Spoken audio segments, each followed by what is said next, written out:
we're trying something a little different here. I don't like the automatic cutoff on my brakes. I've got an electric bike here called a Voltbike, and the brakes can get a bit sticky, especially when it gets wet, because we get bad downpours here in British Columbia. So what will happen is, if the brakes get too wet, it can interfere with the mechanism that signifies the brake is engaged, and it cuts your motor. So I want the automatic cutoff gone. Now, I talked to a guy from a great bike shop down in Texas, and he said we're testing it right now. Now, he said that you can go in and disconnect some wires, but then it occurred to me that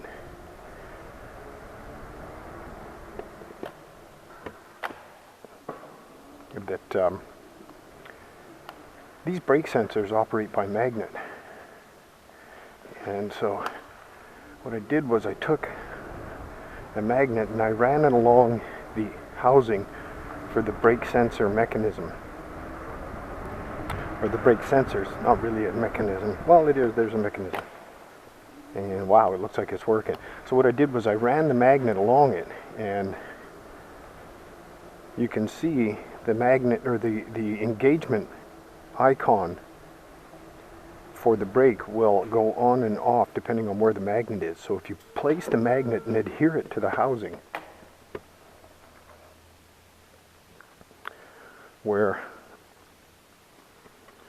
the brake mechanism turns off, even though you've got the brakes engaged, you adhere it at that point to the housing of the brake sensor, and it disengages fundamentally the brake sensor, so that there's no longer any automatic cutoff. It's way easier than playing with the wires. Now we're going to try this little trip to the store here. It snowed. It's really cold here this morning. It's about -6. So I'm going to go super slow here.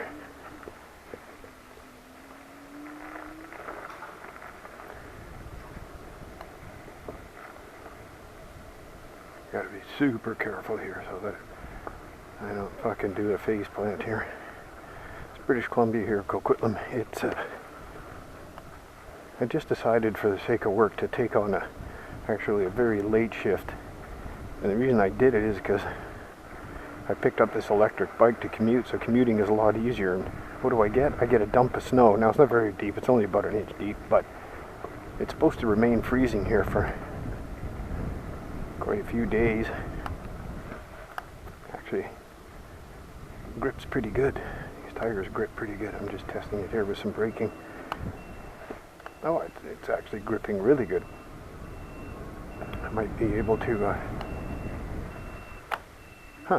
that's great.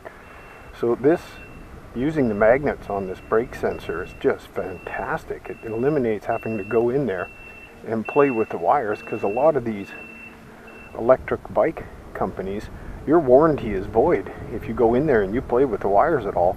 This eliminates having to play with the wires.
Okay, so the magnet on the braking mechanism looks like it's going to work perfect. It's going to save me a lot of trouble. I just recently changed my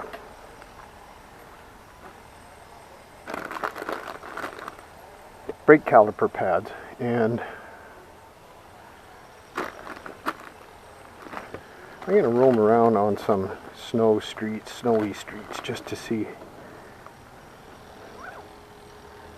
how things go in the snow, because if it goes okay, I'm just going to go ahead and bike into work tomorrow.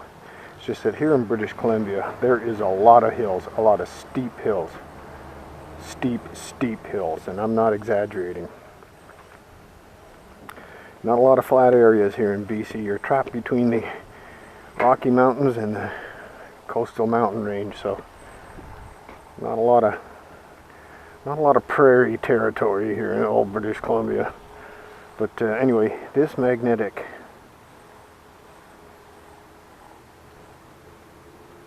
idea is turning out to be a stroke of genius, if I do say so myself. Yeah, it completely fools the brake system and completely disengages it, so it looks like it's going to work fine, and it looks like I might be just fine for heading into work tomorrow, because they'll also have a bit more time to... They don't really use salt anymore, I don't think, on the roads here. They use a kind of a brine, and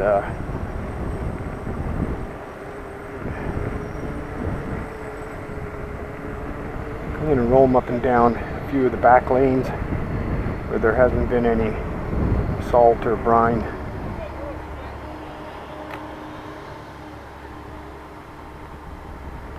And we'll see how we do here.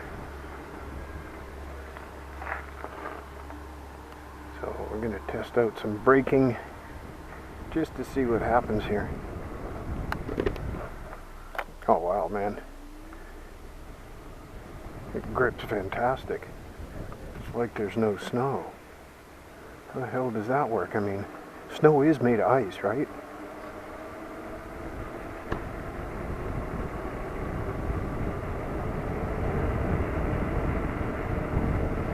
Maybe we'll...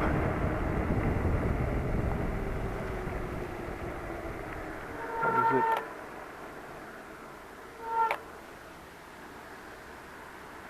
Zip through the park a bit here. See what happens when we hit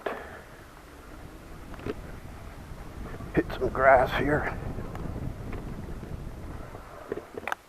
Yeah, like it's just gripping great. There's absolutely no problem with my brake sensors sticking on, because of course it cuts the motor. It's pointless in having a motorized electric bike if your motor keeps...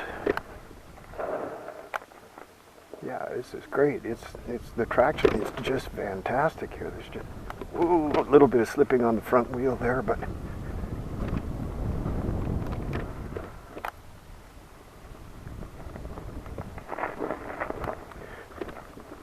getting a little bit more play on the front wheel when I turn than on the back wheel when I apply the brakes, or the front wheel when I apply the brakes. This is working out really good. This is impressive, man. I'm impressed. I've got Kenda tires, Crusader style, Crusader with a K. They're really good. They've got nice tread on them. And I'm gonna actually, I'll hop off here and I'll show you what I did with the magnets here. And I don't know how much of it you're going to be able to see. But if you can see right here, that's your Tektro.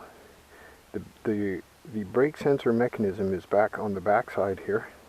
I think you might be able to see the wiring. There's the magnet.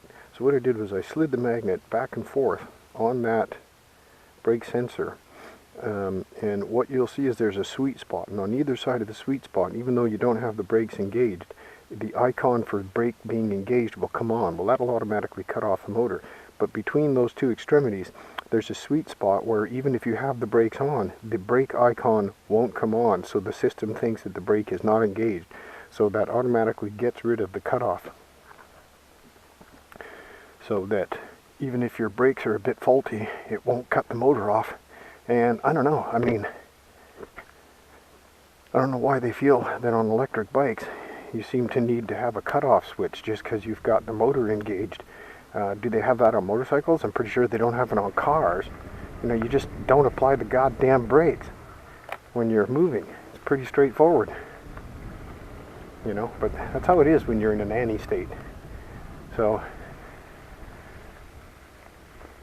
looks like this idea has worked out very well. It solved a pretty much an ongoing problem since I bought this bike. Now this is a Voltbike 750 Yukon Limited, and I love the bike. And I would give it, I guess, about, actually I would give it about an 8.5 out of 10 if I had to score it. And the only reason it's as low as 8.5 is because the brake mechanisms can be susceptible to excess water. And in BC here, like I've mentioned before, when you get a downpour, you get a downpour, man. We're not playing around here in British Columbia. There's a lot of water in this place. Enough that California wants some of it, put it that way. So getting rid of that cutoff switch without having to dig into the wires keeps my warranty intact. And I don't do anything. I've just got that adhered to the brake sensor. This is great. I don't think I'm going to have any problem getting into work tomorrow.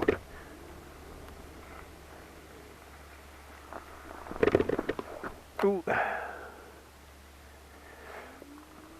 So that puts this bike, I would say, actually at about a 9.5 out of 10. And what actually just happened there is one of the criticisms I have with the bike. When you turn, that front wheel has a tendency to grip and kind of spin it into a deeper turn. I need to charge my blinker batteries. I've made my own blinkers for this bike too. It's great. They work fantastic, but they are battery operated, so when the batteries get low, they just automatically cut off. But kind of common courtesy, you know, when you ooh, that wind is cold on the face. I'm going to ride back through the park here. It's a big park here in the summertime, or even when it's just a little bit warmer. This is where I come to do my exercise. It's great. Huge park. It's got a couple of running tracks. I need to replace the pads on my front brakes. Here we go. Just zip through the park back home here. See how this handles the snow that's untouched and on an incline. If we drive carefully, should be good. Here we go. We're going to hit that hill with a little bit more torque.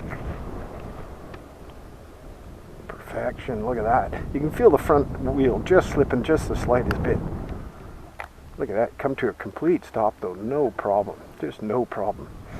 So this is Voltbike 750 Yukon Limited, and it's great. I really enjoy this bike. So this puts this at about a 9.5. I'm really happy with it. I picked this bike up as a commute vehicle. My license expired when I lived in London, England. When I came back to Canada, I didn't bother getting it renewed for a number of reasons. But it does limit you. I mean, we got a pretty good transit system here. We got buses and SkyTrain, and it's a pretty good transit system. But you are limited in your independence. And so this for a couple of grand is fantastic. A couple of grand Canadian. They'll ship these bikes anywhere in North America for $50. You can just do a YouTube search and you'll see how it shows up. It's a great looking bike. I had a cop one time pulled a chick over. He looked at the bike and he, right in the middle of checking this woman out, he looks at the bike and then he looks at me and he says, I don't know what that is, but I want one. So that's pretty neat. So it looks like I'm going to be able to drive into work tomorrow, I think, no problem, because the major hill that I have it'll be like this. It'll be salted, it'll just be slush, and I'll just be able to, you know what, maybe when I get home I'm going to go, I got an extra set of brake pads, maybe it's time to do a bit of a change on those brakes. I kind of avoid doing a little bit of the maintenance, to be perfectly frank, because I have to relearn what I'm doing with bikes all over again. You know, when you're a kid, back then the bikes were chintzy, they were cheap, and man, like that was back in the mid 70s, early to mid 70s. Oh yeah, man, there's just braking no problem, and this magnet system that I've come up with is just working wonders. I'm really happy about this. It solves one of the basic concerns I had about this bike. We're sliding just a little bit there, but nothing outrageous. And that's with snow on the ground at a -6 here right now. It is -4, I think it was -6 first thing this morning, -4 right now. Pretty chilly on the old nasal cavity, I can tell you that. But yeah, this is working great. I got great traction. There's a little bit of slippage there, but nothing crazy. No, it's working really good. I'm really happy with this right now. And I'm going to email this guy back that gave me some insight about the braking system and let him know that you don't need to go and unhook the wire. You just need to adhere some magnets in the sweet spot. Fantastic. Well, I'm on a day off, but that's it for Survivor Driver today. Super short video. Nothing political, nothing like that. Just a little chit chat on how to do a little hacking on your automated brake system. Probably help some people out there that are sick and tired of an automated braking system, or an automatic cutoff system I should say, on the brakes. And it's nothing but a pain in the ass as far as I'm concerned. So that worked out great. It looks like these Kenda Crusade style tires have great traction even in the snow. So I'm going to risk it. I'm going to be going down one hell of an incline tomorrow. But that's it for Survivor Driver. Riding right beside you on another daily commute. I authorize you to be a complete pervert and fondle that like button on my behalf. Thanks again, folks.